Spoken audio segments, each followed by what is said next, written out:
Hey everybody, this is Bryan Kramer. We are live here on H2H Chat. I'm actually live at the airport. And I am so excited to be here because we've got a fantastic panel, but more importantly, the topic is so relevant right now that we can't begin to tell you how excited we are to have this chat that our friends at Newstar have been so nice to help us partner to help put this on. As I mentioned before, I'm at the airport, so you're going to get a little bit of flavor, some airport flavor while I'm talking. So TSA is warning you, buckle your seatbelts and get ready because we are going to get going on this show. So anyway, let me introduce my panelists here. We've got today, as I mentioned before, the Internet of Things, value beyond the hype. This whole thing is about the Internet of Things, the value beyond the hype. We've got John Oberon, Shel Israel, Frank Gillett, and myself. We've also got Susie coming on for the second half, my co-host, who's going to be taking over with questions and answers. So if you guys wouldn't mind, during this entire thing on the hashtag H2HChat on Twitter, you can type your questions along the way. She's going to be capturing those, and she'll call you out by name along with your question and pose it back to the panel. So feel free to jump on Twitter alongside this video. If you don't see it on the screen below, jump on Twitter and please have a dialogue. Let's make this fun for everybody. In fact, if everybody could just send over a quick tweet to say hi, that would be great. Let's get started. Why don't we have each of you introduce yourselves? Frank, I'm going to start with you. Go ahead and introduce yourself. Well, thanks very much, Bryan. I'm Frank Gillett. I'm a Vice President and Principal Analyst at Forrester Research, and we help our clients thrive on the age of the customer. So I'm focused in particular on helping CIOs understand how the Internet of Things is changing the way they can engage with customers. Bryan? Fantastic. That was a great, nice, short and sweet bio. We've got John as well. So John, why don't we have you introduce yourself? Yes. Hi, thanks for being here. My name is John Oberon. I'm VP of Engineering here at Cisco, driving the IoT software group. Super excited to be here.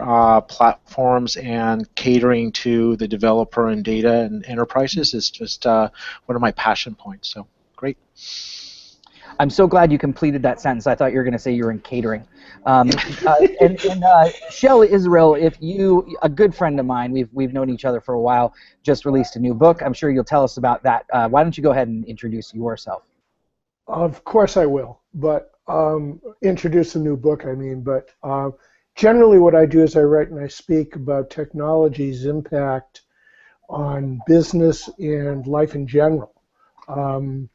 I've done a series of books that keep getting closer and more immersed into what is the Internet of Things. The last one was Age of Context with Robert Scoble. This book takes where the last book left off and focuses on the Internet of Things and how it's impacting everywhere where customers touch business. That's great. So basically, you touch business, and in an appropriate way, I'm sure. So why don't we go ahead and talk? I think we may have lost John for a moment. I'm sure we'll get him. Oh, here he comes. He's back on. So you didn't miss anything. Just a few introductions. So we're going to get started here with some questions. I'm going to hit you up with the first question, which is. Each of you I know has a distinct perspective on the Internet of Things, but what my question is can you share your thoughts on where you see the Internet of Things potential moving forward? And so why don't I start with John, if you wouldn't mind taking that question first, if you don't mind. John, how do you feel about that? I think that's great. Thank you. So, you know, when I think about things, smart things connecting to the internet, right? The just sheer explosion of how we can connect these things, how we can manage them, how we can move data from one point to another, it's hard. It's really, really hard to actually do this in a scalable and a secure manner. And what we're seeing from, you know, customers across a fleet management in the automotive sector or manufacturing or even airlines, right, airplane cockpits, is the need to actually leverage and exploit compute at the edge is super important to do that in a really secure manner, right? As mission critical things need to actually move data from one point to another, it's just becoming more and more of a common type of demand. Now, just as soon as 2 years back, there was still a little hesitation to actually embrace, the cloud or some off-premise type of compute capabilities, specifically around supply chains and pieces like that. But now we're seeing a complete change in stance in saying, yes, we need to embrace what we have on-premise as well as off-premise, and we need to scale to the magnitude that we just can't imagine. So super exciting on that front. And Shel, how about yourself? What are your thoughts? Well, my focus for the last couple of years, as I just mentioned, is this intersection where humans and the Internet of Things become one and the same. Wait, Shel, did you say humans? I said humans as in human. You've heard of that? That's what happens when you say human on human to human chat. So I'll let you go. So if I keep saying humans, will I keep getting around to the plot? It keeps happening. That's and very you good. build up points, Right. and those points are worth a lot. So go ahead. Well, my interest in humanity began when I was I'll stop there. The Internet of Things, it's interesting because Cisco looks at the technology deep down where every point needs to connect to all points. I'm kind of the last inch guy. I'm looking at where these points interconnect with humans. Thank you for no applause just then. Usually, I'm gonna count in the back of my head, and I'll do all your applauses at the end. That's easier. Usually with a mobile device, and what I'm seeing is that usually retail is the long, slow adopter of technology, and in this case, they're moving with great speed, and they're moving all over the world, and every point where humans and businesses touch, they're making human experiences much more than they've ever been. Bryan. So let's just give you one good solid clap there for all the humans. And Frank, what about yourself? How do you see the potential of the Internet of Things moving forward? Well, a huge part of the conversation on the Internet of Things is about how companies can save money. And I think that's overdone these days. So when I look forward, what's exciting to me is changing the way that humans interact with or work together, and in particular, changing the relationships between humans and the companies that they are connected with. Because when you look at it today, there's a transactional relationship that people have with their companies and the products, as opposed to sort of relationships. And so with the Internet of Things, what I find really interesting is the opportunity to change how people engage with each other, how they engage with companies, and to really sort of go much more in the direction of engagement, thoughtfulness, assistance, but really a level of relationship that just hasn't been possible before. So lots of focus and energy today on, well, how much money can companies save or how can they cut prices?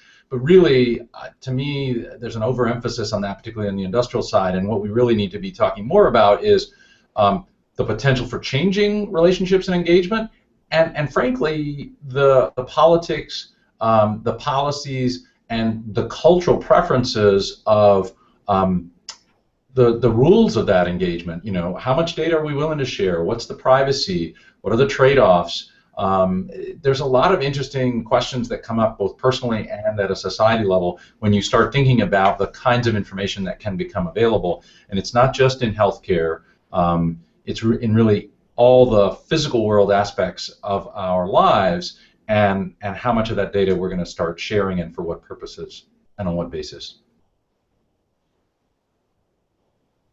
Well, if you are running late to your plane, they are letting you know right now. So I just wanted to make sure everybody knew about that. So please forgive the person in the background who's very careful to let everybody know. My next question is, what is happening with technology, and who is driving early adoption. Who do you believe is driving early adoption? Frank, why don't we stay on you? So I actually think this, and we started to hint at this earlier, this is a complicated question because unlike earlier technology phenomenons, whether you want to think about social, mobile, cloud, or even big data, there's not really one technology here. There's a simple idea of digital sensors and actuators in the physical world bridging the two, but there isn't one technology. And so folks who've been doing programmable logic controllers in factories are saying to themselves, what's this Internet of Thing hype? I've been doing this for 20 years.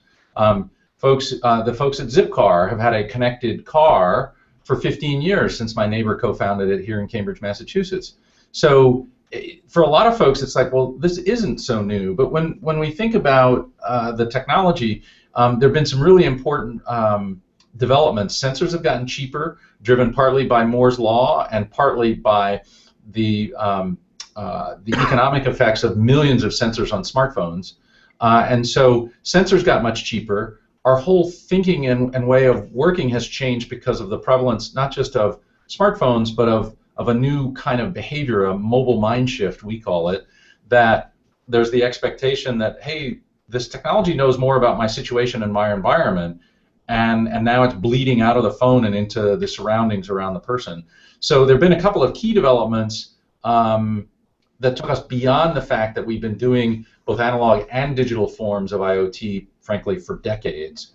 But the mobile phone and the decreasing cost of sensors, along with the potential of cloud computing for centralizing information and then making processing costs even cheaper and more convenient and straightforward to set up, have all come together to catalyze something different on top of what has been decades of ideas and innovation.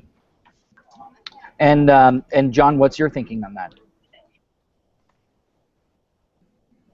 Well, yeah, thanks. I think, you know, when we're looking at kind of the basic trends, I mean, clearly when we look at a consumer side, we're seeing the proliferation of smart devices, smartphones, how those phones can connect to other things. If I look at, say, thermostats, the Ecobees of the world or what have you, these beacons for, you know, just-in-time type of analysis on a thing that one can purchase, you know, there's clearly some groundswell of popularity on how things go. I view that as a very simple, innocuous, you know, doesn't really touch the notions of privacy or anything like that, just barely scraping the surface.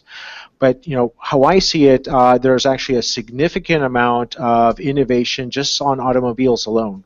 Right, so if you look at the basics of just brake systems, right, and the notion of how many computers and compute capabilities are in an automobile, how we can actually engage that for self-tuning, auto-tunings. Yes, it's a bunch of sensors and actuators, or, you know, gets and puts, so to speak, but how they interop with each other, how we can actually work towards providing a more robust, resilient solution is super interesting. When we see broader, like on fleet management, for example, in the public sector, if we see waste disposal, and if we had sensors on trash cans telling us when they're full or part full, that alone is saving a lot of, or improving efficiency for a tightly budget-bound type of city type of effort. So that type of operational efficiency, right, coupled with really empowering these owners to actually be more productive in a safe manner is kind of key thing there. So the human interface on how we can actually deal with that from an operations perspective, right? Not a tech-savvy scripter, but somebody that can actually is passionate about their line of work, bringing that on. That seems to be super interesting and exciting. So you did say human. I just want to make sure that you got your credit where credit is due. Thank you. And Shel, how about yourself? I think I can make this a boring panel by violently agreeing with both John and Frank. Frank hit on one of the Forrester themes of the mobile mind shift, and my friend Josh Burnoff wrote a really important book with that very same title. What has gone on, I think, is for veterans like us, we've been talking about the technology for a very long time. Of course, Cisco will continue to be talking about it because they're providing the underpinnings and infrastructure for it all over the world.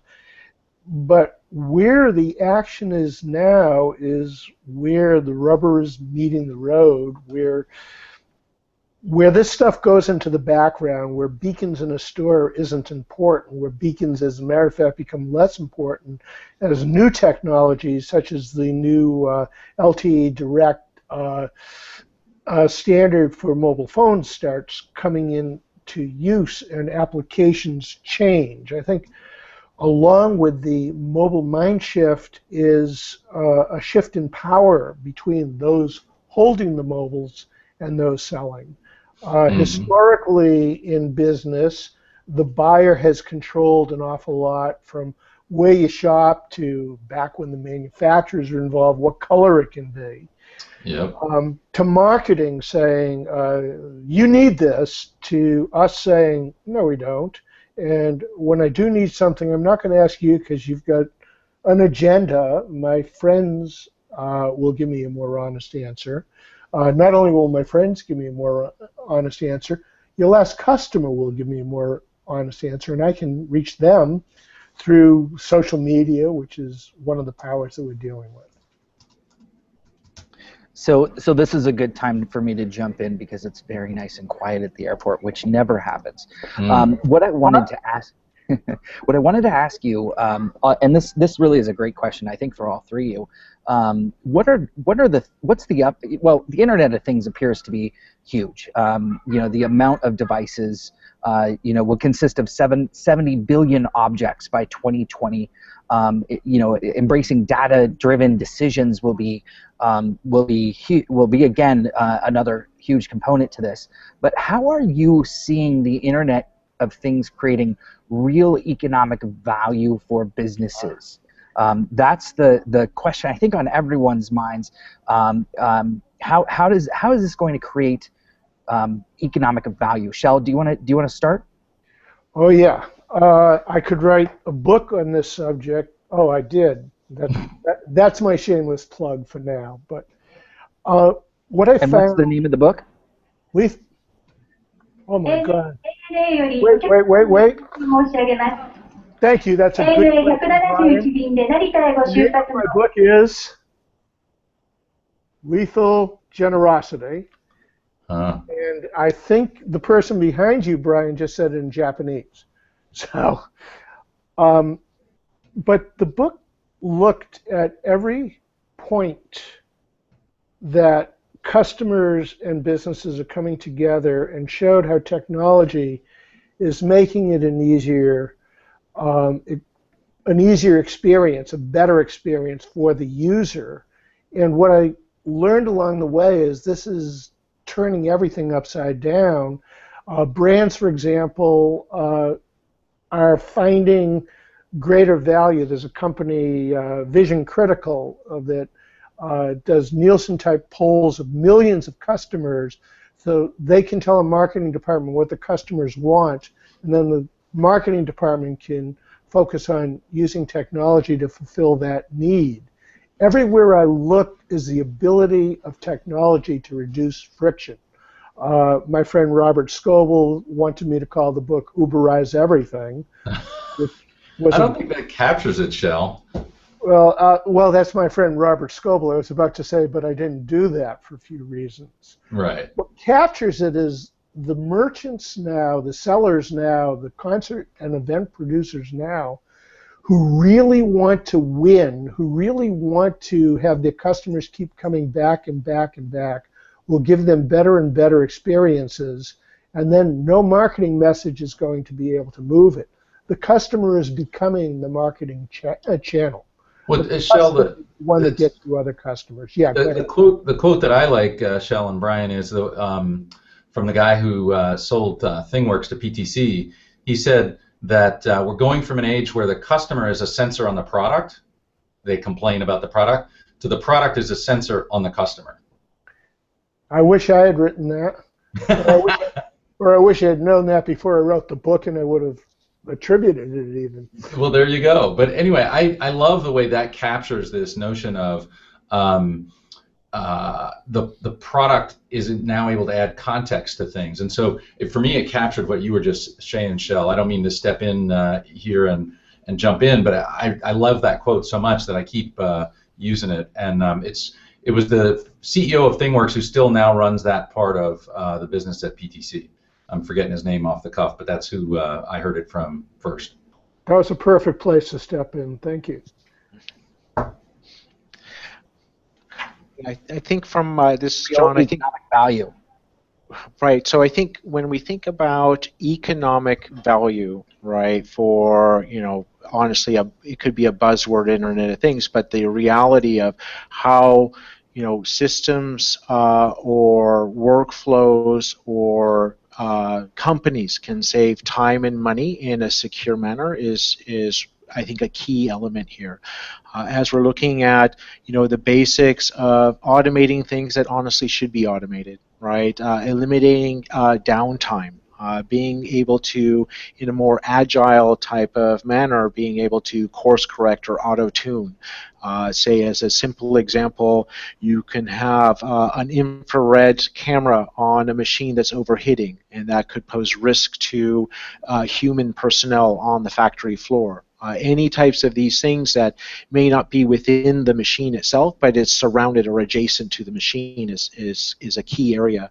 If I look at the basics on, reducing risk and compliancy, if we look at truly actually moving data in a safe manner, right, without fail, that doesn't have leaks, even down at the network packet level, right, goes well beyond just cyber, but actual physical security. All these pieces were tremendous economic value, right, at the forefront, and how we approach that. Yes, there's a number of different types of things, as we call the edge, right, but it's really just a fancy thing that we can do stuff in a secure and scalable manner.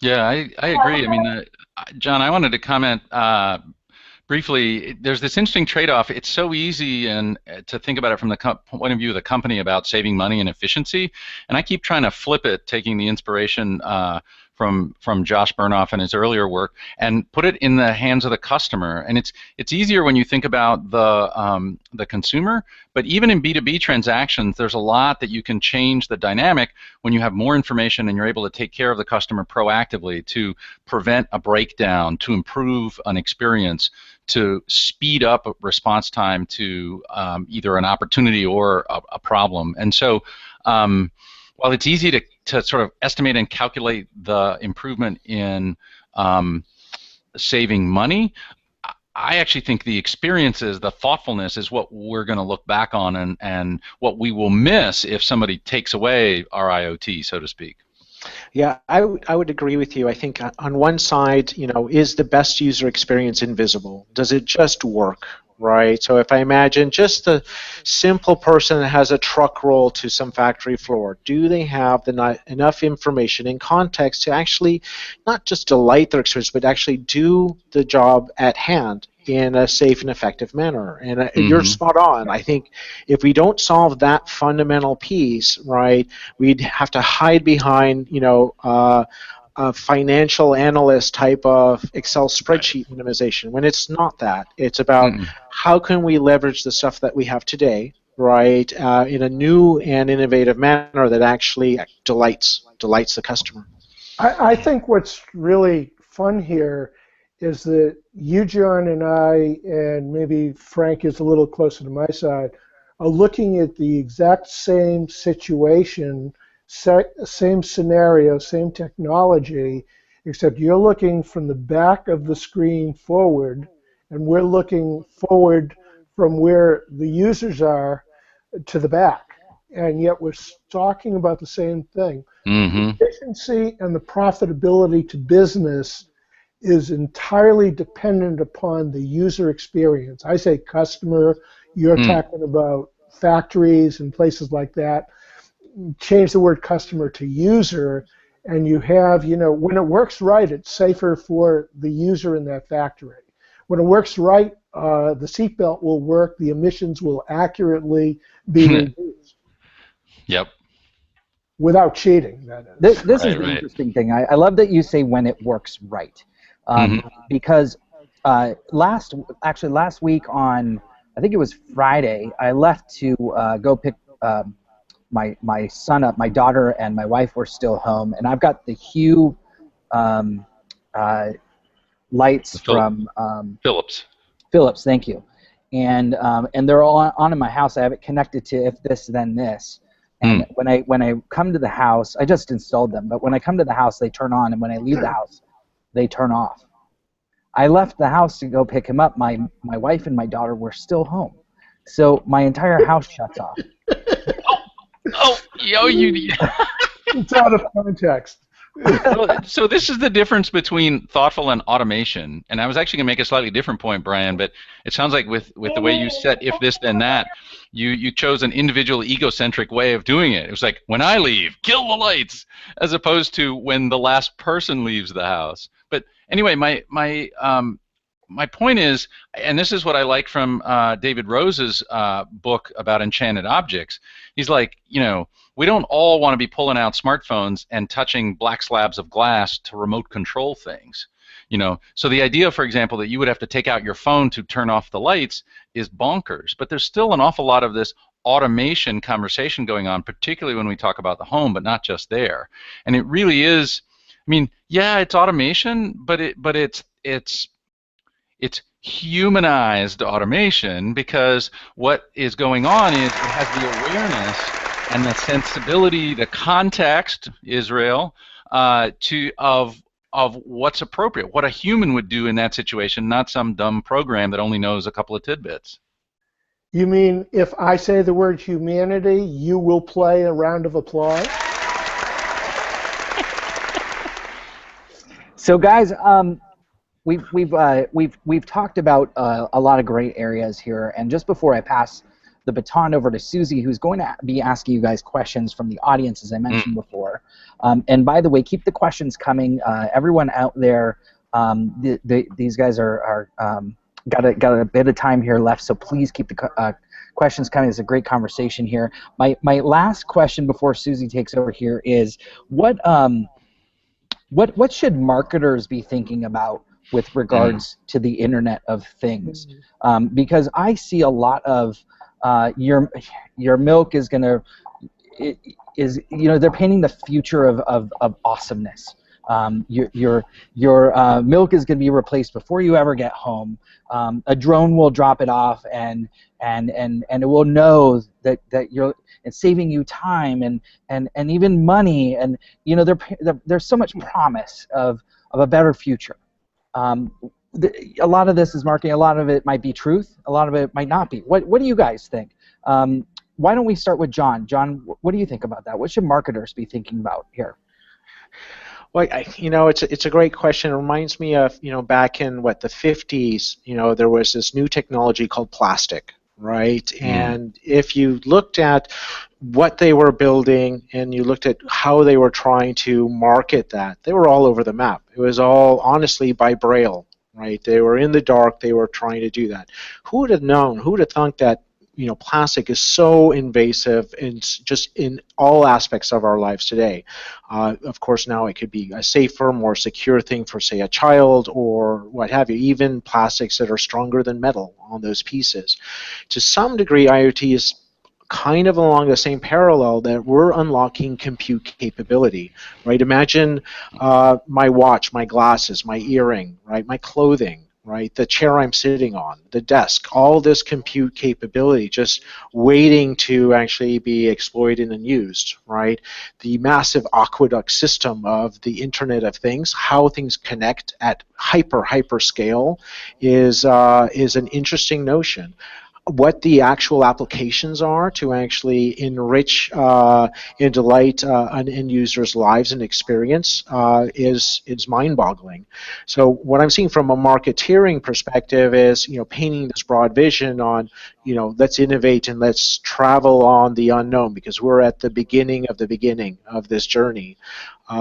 The other side on, bringing it back closer to kind of more pragmatic reality right now is, as we're looking at the basics on public safety, If we look at police, fire, hospitals, automotive, all those pieces, there's a lot of push to ensure that, wow, we're actually making lives better, not just for the person driving the light rail train, but the customers or the passengers on that. So it's kind of an interesting play that we've seen.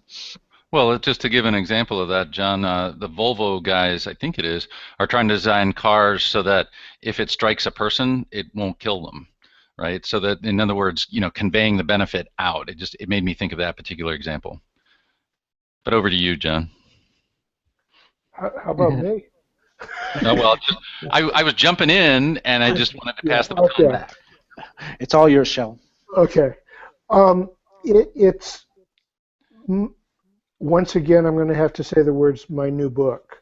It ends with the concept of pinpoint marketing, which is the belief that the new technologies are capable of allowing all brands to anticipate every customer's needs based on their data, based on their patterns, based on their location, and give them exactly what they want.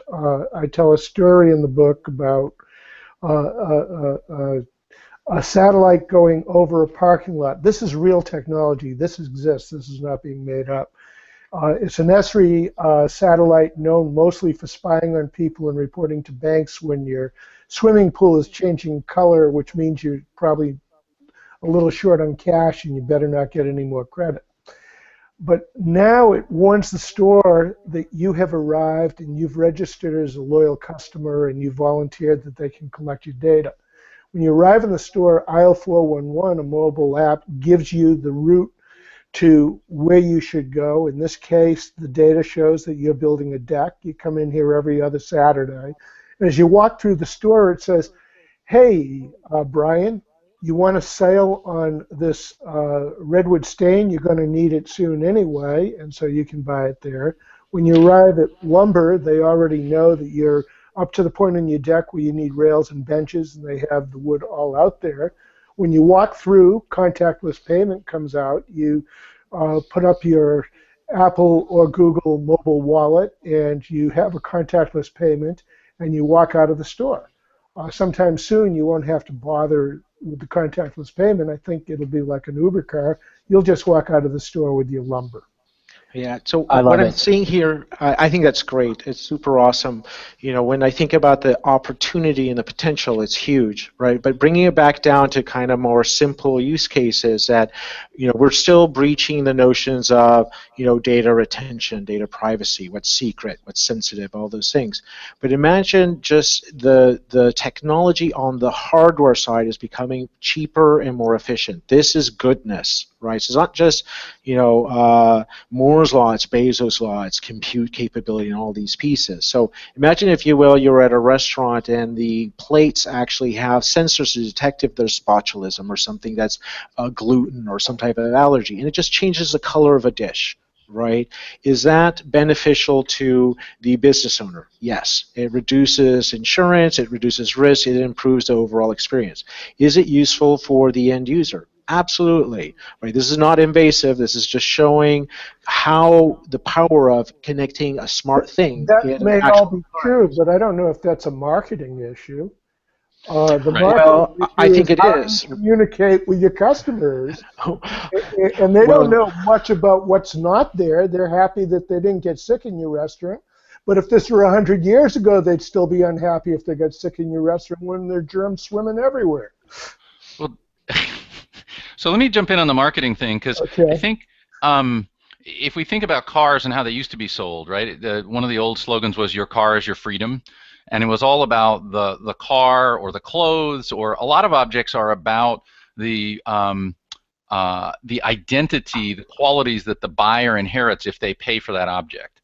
And I think what we're nearly talking about now is shifting from a lot of purchases as objects and sort of that kind of emotional embodiment to experiences, right? Because you're really going from a transaction to a relationship, as in a continuous flow of information and conversation between the customer and the supplier. And some of the activities, so we talked about milk and a lot of convenience things are going to fade into the background because, frankly, a lot of it will get automated or simplified. And that's going to allow us to spend more time on emotional engagement, on relationships, on the foreground kind of things that, frankly, we all enjoy more. And I think in some ways it's really hard to anticipate what this means for marketers. But we have some real hints here in these notions. I mean, I think about the potential to change the way transportation is. Right now, their identity is all bound up in the object, the car. How about the idea that I'm bound up in the quality of the service of transportation, particularly for urban travelers, where I want essentially a transportation concierge butler service that understands and anticipates my needs and wheels up the Ferrari on the right day, but on another day, boom, it's the soccer minivan for the trip to the climbing gym, or it's the Uber that slides up for the night out. You make it up for your particular needs, but I'm in an urban area. I want the thing to tell me, Frank, here's the weather today. You like to bicycle in this weather. Get on your bike already, and the tires are pumped up for you. Audi's working on a system where you don't have to talk to the valet at all. You'll click your keychain clicker, and your car will come out of its parking space and pull up and pick you up. So, but in that case, it doesn't require any marketing because I know I want that. Well, of course, that sounds great, but I'm, fast forward a few more years, mix in some Uber and some other things, and there's a family orchestrator that helps figure out the transportation puzzle every day. Yeah, and you guys, I was able to drive in a Tesla yesterday that did, and it came out with the new autopilot. Oh, and how was it? And so I was Awesome. literally not sitting there holding a steering wheel. My wife was sitting next to me. More scared than you can ever imagine, thinking that we were going. How long were you able to let go of the wheel for?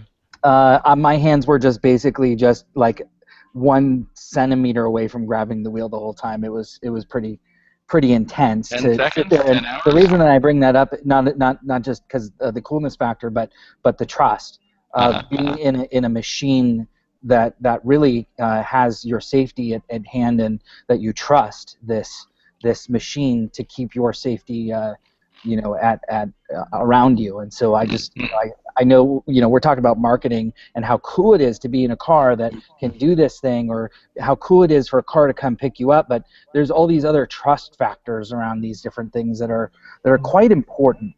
Because it's not perfect. I mean, I will tell you that it was not a perfect ride yesterday. I did have to grab the wheel at a certain couple points, and it's not because of trust. It was really not there yet. So anyway, I wanted to pass the baton now over to Susie. I'm sure you guys have plenty to say. If you wanted to bring a couple things up with her, that would be great.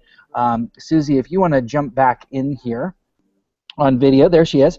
And I'm going to pass the baton. You guys have a ton of great questions here, and you're in good hands with Susie. I'm going to stay on just for a second, and then make sure everybody's good, and then I'll be off to make sure that the bandwidth is at the highest level it can be. So thank you guys for staying with me, and I'm leaving you here in good hands. Trust me here. Trust me. Yes, trust me. Trust Bryan. There we go. The human aspect. Well, great, awesome. I gladly. You didn't say humanity. Wait, She said human. I said human. Oh. Better, actually. You get double applause for that. Anyway, thanks so much, and I've had a really fun time kind of listening behind the scenes, and we have some awesome questions that have been generated. We have kind of, I'm seeing really 2 trends here between kind of specific, wanting to get into specific tech, talking about, innovation in the future with you guys, kind of future predictions. But the other questions that we're getting are a lot of questions in terms of kind of security, some of the drawbacks, some of the concerns, especially the role of humans. So I'd like to focus on that first, and maybe we'll end with some of the really fun invention stuff. But we're called H2H Chat, and so we want to talk about the human element. So first off, I have a question from my buddy Mike Haberman. He wanted to jump back the very beginning. We were talking about the human-to-human relationships, and he wanted to put it to the panel. Would you say that overall we're going to see an improvement on human-to-human? with Internet of Things. And Frank, I think you had some interesting thoughts in terms of time. It was going to be freed up and all of that. So I'd love to put this to you first. Sure. Well, a fundamental question about technologies is whether they're deterministic or not, whether there's something inherent in the technology that fixes a particular outcome. And in my opinion, very few technologies are truly deterministic. For example, nuclear power, and particularly nuclear power generation or weaponry, the societal controls and the dangers and risks of those technologies are so great that, in fact, there is some determinism around it. It's because of both the requirements to be able to do it and then the consequences of doing it. But when we think about IoT, I've not yet picked up any deterministic elements. So it's all going to be in the cultural and social interpretation. So we could see it used to sort of isolate further from human interaction. If you think of it as sort of automation, like if we don't go to the grocery store anymore and rub elbows because this set of sensors, I don't want to think of it as just a robot fridge, but basically you can imagine that there'll be enough ambient IoT-ness that the milk just automatically refills in the fridge, and we don't notice the robot servant in the middle of the night coming in the back door with appropriate permissions and refilling the milk in the fridge.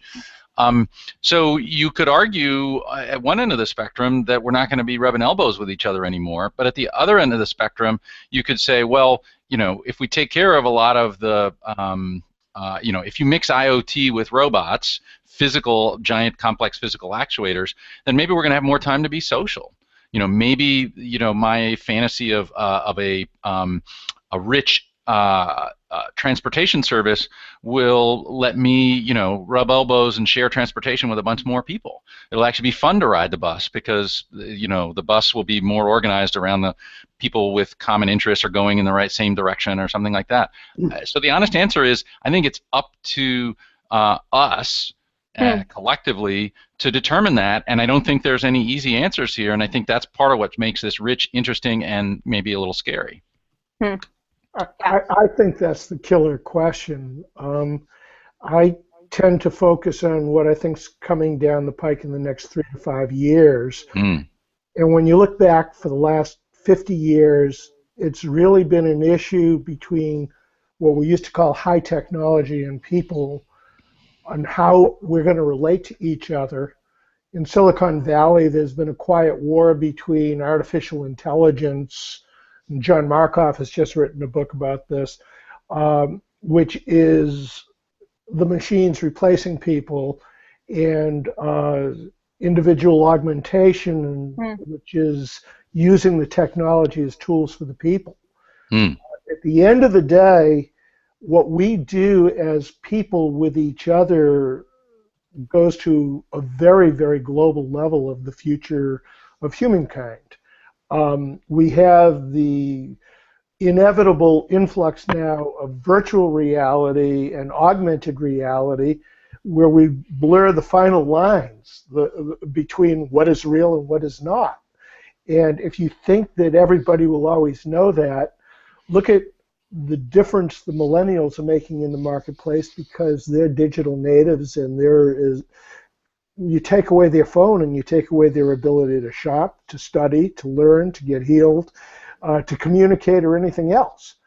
And so this is one of the few questions I have to tell you I don't know. And it isn't because I don't think about it, it's because I think about this one every day. Yeah, I would agree. Yeah, John. I think it's a journey, right? And we're on that journey where things are starting to be discovered, right? So some things are actually deterministic because we have to. An automobile braking system, it needs to brake, right, and work, right? If you look at switching stations for an actual train, right, all those things are important. But a lot of it's more Bayesian, right? We know we would like to do this. Let's give them hints, right? The proverbial, my lawn needs to get watered. Is it raining, or do I need to turn on the sprinklers, right? So it's more innocuous, so to speak, but it's starting to bridge this gap where things can be automated, and it's empowering the user to say, hey, I trust you to do that. Right, so I think that's super, super important. Back to safety and security, just having control over a thing is a very complicated process, right? If you think about IoT and how things get embedded and embedded and embedded on top of each other is super, super complex, right? Even, back to a factory floor, building an automobile, right? There's hundreds of points in the supply chain. Who has control to actually manipulate, and when, and where, right? And what I found on the behavioral side is it's really the end user, the person, not the tech person, the person on the ground interfacing, saying, hey, I have pain. This is shift 3 and the machine is wobbling. How can I keep it going until shift 1 comes back? Simple stuff like that. And once we've proven out that these hints are actually more reliable, right, and predictable, then I start seeing more determinism and pieces like that. But I agree, it's very early in the journey from my perspective. Gotcha. So then this plays right into a great question / comment from Jeff Soto. He says, first of all, he says, I want you guys to know, love the direction where we're headed, love this conversation. But serious question, what's left for humans in another 5 years? So we're talking 5 years. Tell me the future. 5 years isn't, 5 years isn't long enough, because I think this will take a lot longer than that. I think in 5 years we're just sort of at the end of leg 1 of this IoT stuff, because I see an awful lot of complexity in terms of working out the bits of the technology, making the user experience good, and then a whole other levels of things to get to in terms of getting all this stuff to work together and developing it. So I'm skeptical about how fast this will play out. But give me 10, how about 10 years? Yeah, it's a bigger question. Well, this gets to what I think Shel was talking about with the Markov book about not just the IoT part and sensors, but the actuator end of it, the robotics. Forrester put out a report recently in which we argued that a lot of these technologies will be more assistive than replacement of people, and so it will change the kinds of activities. You'll be able to focus on richer, more complex, more human kinds. That was anticipatory, I think. It was. I'm impressed. More Kudos human. to my co-host right there. Good job, Wow. Brian. Because we won't have to do the mundane stuff. I mean, I was looking at my wife stressing about shopping yesterday, and I was scratching my head and thinking, well, when can we do Instacart? But, there's a whole nother level beyond that for getting the groceries that we're going to be able to explore in the next 10 years. So, I mean, you could argue that, we've somehow lost humanness and that we're not harvesting our own food, and yet I don't think any of us are arguing we need to go back to all being farmer, what's the word? Subsistence farmers. Yeah. Right. So I think it's a great question, but I don't see some inevitable dystopian future here either. It's another journey to explore what we've created and how we're going to interact with it. What do we think, though, in terms of putting it out there? Right, the big elephant in the room. I had a couple of thoughts about that. Okay, great. I want to mention jobs out there, though, too. Okay, Arthur Clarke, one of my favorite sci-fi writers. Love him to death, yes. Has one of my favorite quotes, which is, man, sorry, it's an old one, so it's somewhat sexist. Human. Is the one that doesn't sound... People are the one creature that must go beyond. And if you track us back all the way to the caves, the animals remain the same. We were storytellers back then with blood and berries on the wall. But we've kept going beyond the cave, beyond the Stone Age, beyond this. And now we're coming to a new beyond. And it's not really clear what will happen. The planet itself has its own future in question. And we have to trust the emerging millennials and the technology that they're so comfortable with to solve these problems. And we look at what people want for the future people, and I look at one simple example. The battle line for this war for 50 years has been NASA. Should we put people in space? They're really inefficient. They make mistakes. Or should we put people? A couple of years ago, we put a robot on Mars, and it worked beautifully. It did a lot of stuff. I really enjoyed it. And then I said, what's for dinner? But now we're talking about putting humans on Mars. Right. And I know that I've been around longer than the rest of you, and the great moment in our life in this country was when we had a young president who said we were going to go beyond, we were going to put men on the moon. And that sounded really silly. Why would we do that? And we didn't have the education for it. And all of this stuff happened, but for 10 years we did it. And the whole world admired us, and we had a focus, and we had a goal. And what came out of that? Well, we had to change education. We created more scientists and technologists. And guess what came out of that? Silicon Valley, and so on down the line. So when I look at the future of the human animal and whether we'll be reduced to sitting on the beach and not owning things which we can't own because we have to share because we have no money anymore, when I look to all of that, the only hope I have is that the human animal will keep going beyond. Love that. I love that. That's like my mind is totally inspired now. John, do you have any thoughts? Well, I guess from my perspective, I really think that the passion and drive of humankind is alive and well. And we adapt. We move forward. We find great innovative opportunities to extend our lives, our safety, our health. All these pieces are intricate. If I look back 5 years or even 10 years and seeing what I had to deal with versus what I'm doing now, am I slower or spend more time on the beach? No. I'm just as passionate to actually, excel. I'm a scientist. I want to discover things, right? And I have a group of people that loves to discover other things. That will not change, in my opinion, and that constant drive to further evolve the human condition, I'm optimistic that technology is there to assist and complement, and that's kind of where we're at. I like that. Great answers, guys. All right, I'm going to ask one great question from Jim Carter, who joins us from the UK every single week. Love you, Jim.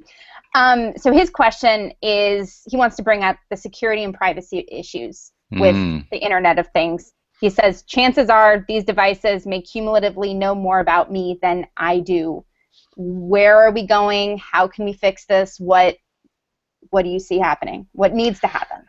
Yeah, so let me start there. I think, when you think about true safety and security, I mean, really down to the packet of information. I feel we have a strong presence, Cisco, on this side of the house. How data can actually be transported from one place to another. Forget about protocols and how it's serialized or how many millions or billions or trillions of endpoints there are. It's about what's the policy in context and how we can move those things through, right? There is no wiggle room. Right? There cannot be any wiggle room when we're moving data from one point to another, especially in a deterministic type of manner. Right? So how one approaches that in that dial on what is secret versus sensitive versus PII versus anonymized versus public, right? What is the data exhaust? What's the data retention? Infinity, right? Who's got control or the ability to leverage that data for some other thing, right? So I think we have to be in front and be very clear that, machines are awesome, smart machines or things are even more awesome. Connecting these awesome things together at hyperscale is super exciting, but the actual content that goes through has to be very thoughtful, and there has to be a methodical approach on how we can generate prescriptions on that. So I can go deep into ATM transactions on the financial sector, right, or an operating table, making sure that the anesthesia drugs is actually what says on the actual drug label versus content, right? We can correlate that with the vital stats of the patient. That is super, super important in context. They should know everything about my biological condition to maximize, the odds of success, successful surgery, right? More on the social side, yes, if we have to be careful for things like prowling and lurking, right, trolling, so to speak, and doing that. But again, it's back to who are the stewards of the data, and have a lot more education on what the true ramifications and impacts are. Love it, love it. Thoughts, Frank? So when we think about this, the real question in my mind is whether we go for centralized data or decentralized data. And there's a really important, interesting divide between the way the Europeans typically are thinking about this in the United States. Although we don't hear it quite articulated this way, but what it boils down to is, will all the parties keep copies of data about us, and therefore we have to chase them and go visit our data at theirs? Or will we fundamentally rethink the architecture and have the data about us centralized in a place, and then access is given out to others, or copies are permitted and then withdrawn? And right now we're in the distributed model. And in the distributed model, it's really hard to maintain control, trust, transparency, visibility. And I have to say, it's really hard to change from a distributed model to, I'm calling it a more centralized model, but the ideals of what is some call personal identity management, or PIDM. But I think IoT is going to be part of what fosters more of this discussion or conversation about, hey, so who controls where does this data reside, and how is access granted, and can it be revoked? And so I think the Google, the right to be forgotten stuff, and the whole notion of, where data resides, it's just tip of the iceberg. And as we get all this data about the physical world joining what I call our digital selves, which so far had been sort of only in the digital space, now we have physical world data joining the digital space. I think you're going to see some really interesting discussions about it. I'm afraid they may be just academic, but hopefully at some point they'll become substantive, and we'll actually try to make some decisions about this. Because I think, frankly, there are some things like health records, if not everything, that should live in a centralized way where you grant access as opposed to everyone keeping copies. Yeah, I would agree. Just to add color to that, it is contextually sensitive for sure. Right, there's some situations that you do need to have central locations, but that should be by choice, right, or by process or by policy. Other trends where I think IoT will help evolve the thinking around this is just the pure economics of it. We want to put as much compute as close to the edge as possible, and by the edge I mean where the data is coming in.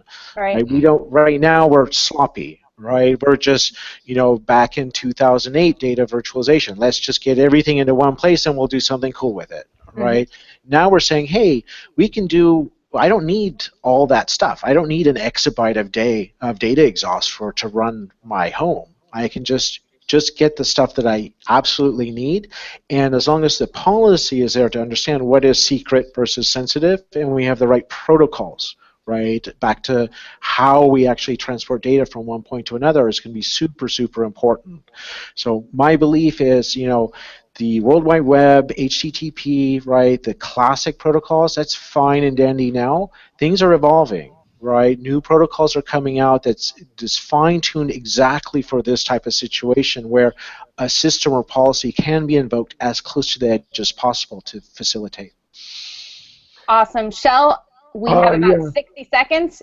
Go. Last word on the subject. Well, I have great fears that data wants to be free, that the need for privacy is something that may have already passed by, that when I wrote Age of Context just in 2013, The Future of Privacy was our subtitle because it was this glaring issue. This time around, I found most people, most technologists, most business people I talked to just kind of said, well, the data's there and it's a shame, but we're not going to have the privacy.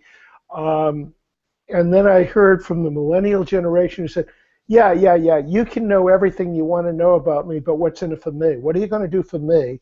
You need to trust me with my data too, so that you use it so that things are better for me. My judgment on this is yikes, but the reality is that what we should or could do with data should have been discussed long before today. Well, let's hope that we can have the conversation in the future. And it sounds to me, gentlemen, like we need to do a part 2, absolutely, of this chat, because it's been absolutely fabulous. I have to say, I just got through a fraction of the questions on the stream. So I'd encourage you guys, if you have a chance, check out the hashtag H2H chat. There are some really excited people who would love to chat with you about everything from the future of tech and disabilities to, you know, where we're going with market forces. I would like to take a moment and thank our awesome sponsor, Newstar, for helping us put together this all-star panel. I also want to give a plug for our very, very special chat next week, where we're going to be coming at all of you live from IBM Insight. All of us, Bryan, myself, and our 3 fabulous panelists, who are Bernie Borges, Jennifer McClure, and Dion Hinchcliffe. Our topic is going to be the future of social business, so you absolutely don't want to miss it. Thanks so much. Once again, thank you so much to my guests, and on behalf of myself and my co-host, have a fantabulous week. Bye, guys.